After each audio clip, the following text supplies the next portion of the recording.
We leave Fort Augustus past the Abbey and travel up along the south Loch Ness Road. For a good while it leaves the loch behind and climbs up high into the heather-clad hills, past a hill lochan, Loch Tarf. A few yards on, the route keeps on climbing to an amazing viewpoint, well worth a stop and look. The road, having found this splendid elevation, slowly falls away to White Bridge. This is a stretch of Wade Road, which gives credence to the lines of Caulfield, Wade's successor. If you had seen the roads before they were made, you would praise the Lord and thank General Wade. The White Bridge Hotel is known to most Highlanders. Built in 1899 on the site of a king's house that had been destroyed by fire some years earlier. The travel tapes sponsor the King's House in Balquhidder and the more famous one at Glencoe are examples of the buildings used by the government troops as accommodation and rest stops, located as they are on the Wade roads. The hotel today has a welcome atmosphere of comfort and quiet, with 12 ensuite rooms, 2 great bars, good food and a well-selected wine cellar. Stalking, fishing and game shooting are all available from the local estates. This is a true Highland hotel in the traditional manner. Nearby lies the ruin of Sronlarig Lodge, a shooting lodge built in 1910 for Lord Fraser of Lovat by his mother upon his safe return from the South African War. It was said he was not pleased by her gesture, and the house was never lived in and rarely used, only by the occasional stalking party. A large house of barrack-like appearance set out over 3 floors, attributed to W.L. Carruthers, with an art and crafts timber balcony and octagonal tower overlooking the Killin River. Today it stands forlorn in the middle of the true wilderness of the Mona Lea Mountains, long forgotten. We drop down to the shores of Loch Ness again, after a short distance heading for Foyers.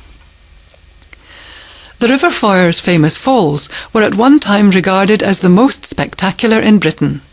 However, much of the water was used for the first ever hydro scheme, completed in 1896. General Wade is said to have built a shelter here, known as the General's Hut, but the hut and its location have been lost in time.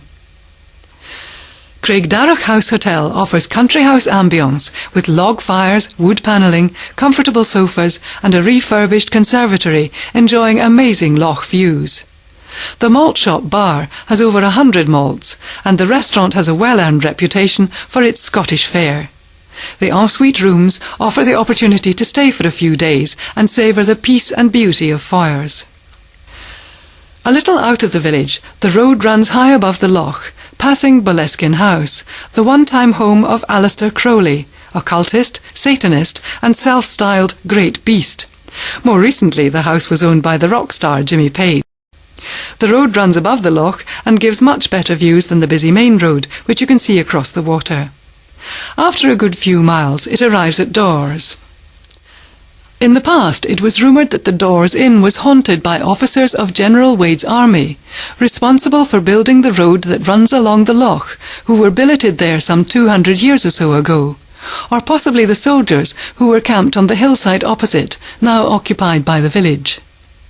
More recently, the inn has offered hospitality over several years to the royal family, being a particular favourite amongst the staff of the late Queen Mother. Nowadays, Dawes Inn has become a well-sought-after hub for travellers seeking a good repast. This family-friendly inn welcomes children and, as well as excellent food, boasts one of the most dramatic vistas of Loch Ness from its extensive garden. This is Clan MacBain country, and Houston MacBain of MacBain laid out a nearby memory park some years ago. From Dawes, a series of single-track roads cut into the hills. The one skirting Loch Duntelchig is our route. It passes the kirk at Dunlichety and then on to Milton of Tordarroch. A wooden sign directs you to the craft shop and workshop of Peter Tyler. Here you will find a variety of practical domestic woodware turned from local hardwoods. Peter also sells other local craftwork such as willow baskets, pottery, weaving, handmade cards, soaps and walking sticks. We leave Tordarroch and backtrack a short distance before heading to Croachi. In this area of outstanding natural beauty, located as it is so close to the capital of the Highlands, it is perhaps not surprising to find a growing number of large modern replica country houses have recently sprung up. As we arrive at the old parsonage at Croachi, you may notice the wooden sign. This was made by the last sponsor. The lesser-known South Loch Ness side roads we have travelled firstly create a circular tour of the famous loch, secondly offer an increased chance of spotting Nessie, and thirdly take you through some wonderful unspoilt scenery. At Croachi, the old parsonage guest house offers visitors the chance to stay a while and really get to know this hidden and often missed enclave. The old parsonage has a large garden room with a central wood-burning stove, enjoying panoramic views of the wooded garden and ponds. All the bedrooms are comfortable, spacious and, of course, ensuite.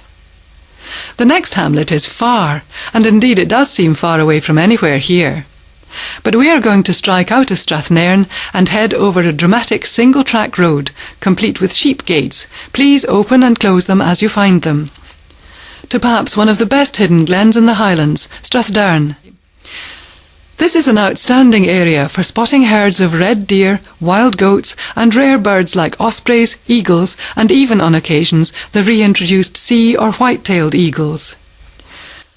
This glen, which bisects the high Monalea Mountains along the upper reaches of the River Findhorn, is a wilderness, far away from the everyday disturbance of the more populated roads and glens. The hamlet of Tomatin is built essentially around the distillery, the second largest in the country, and lies at the entrance to Strathdarn. The high open moorland that surrounds it was once a royal hunting ground attached to the King's Castle of Inverness. The village is also well known to many as home to the inn at Tomatin, which has earned a widespread reputation over the years for its excellent food, and the 70-seater restaurant bears witness to its popularity. The inn also serves a fine range of beers, including real ale. A great place to relax, meet the locals and enjoy a pint or two. Located just next to the distillery on the edge of the village is Glenann Lodge, a Victorian country house which offers very comfortable modern accommodation in its 7 ensuite rooms. At Glenann Lodge you can also enjoy excellent value-for-money homemade evening meals in the residence bar, so there's no need to drive for miles in search of sustenance. It's all here at Glenann. For the fly fishing enthusiast, a private 2-mile beat on the Findhorn is available to guests. Located only minutes off the busy A9, this is a great place to be based, combining convenience, accessibility and comfort.